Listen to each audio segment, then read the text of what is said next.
Deep in the heart of Central Africa lies a world untouched by time.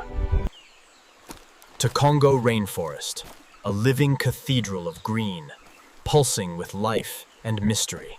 This is the second largest rainforest on Earth, breathing for an entire continent. Here, rivers twist like silver veins.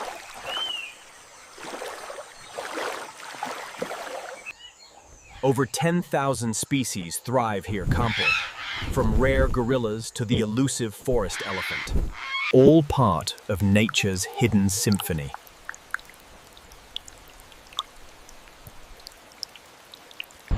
But this paradise is fragile, threatened by logging, mining, and time itself. Yet still, it breathes.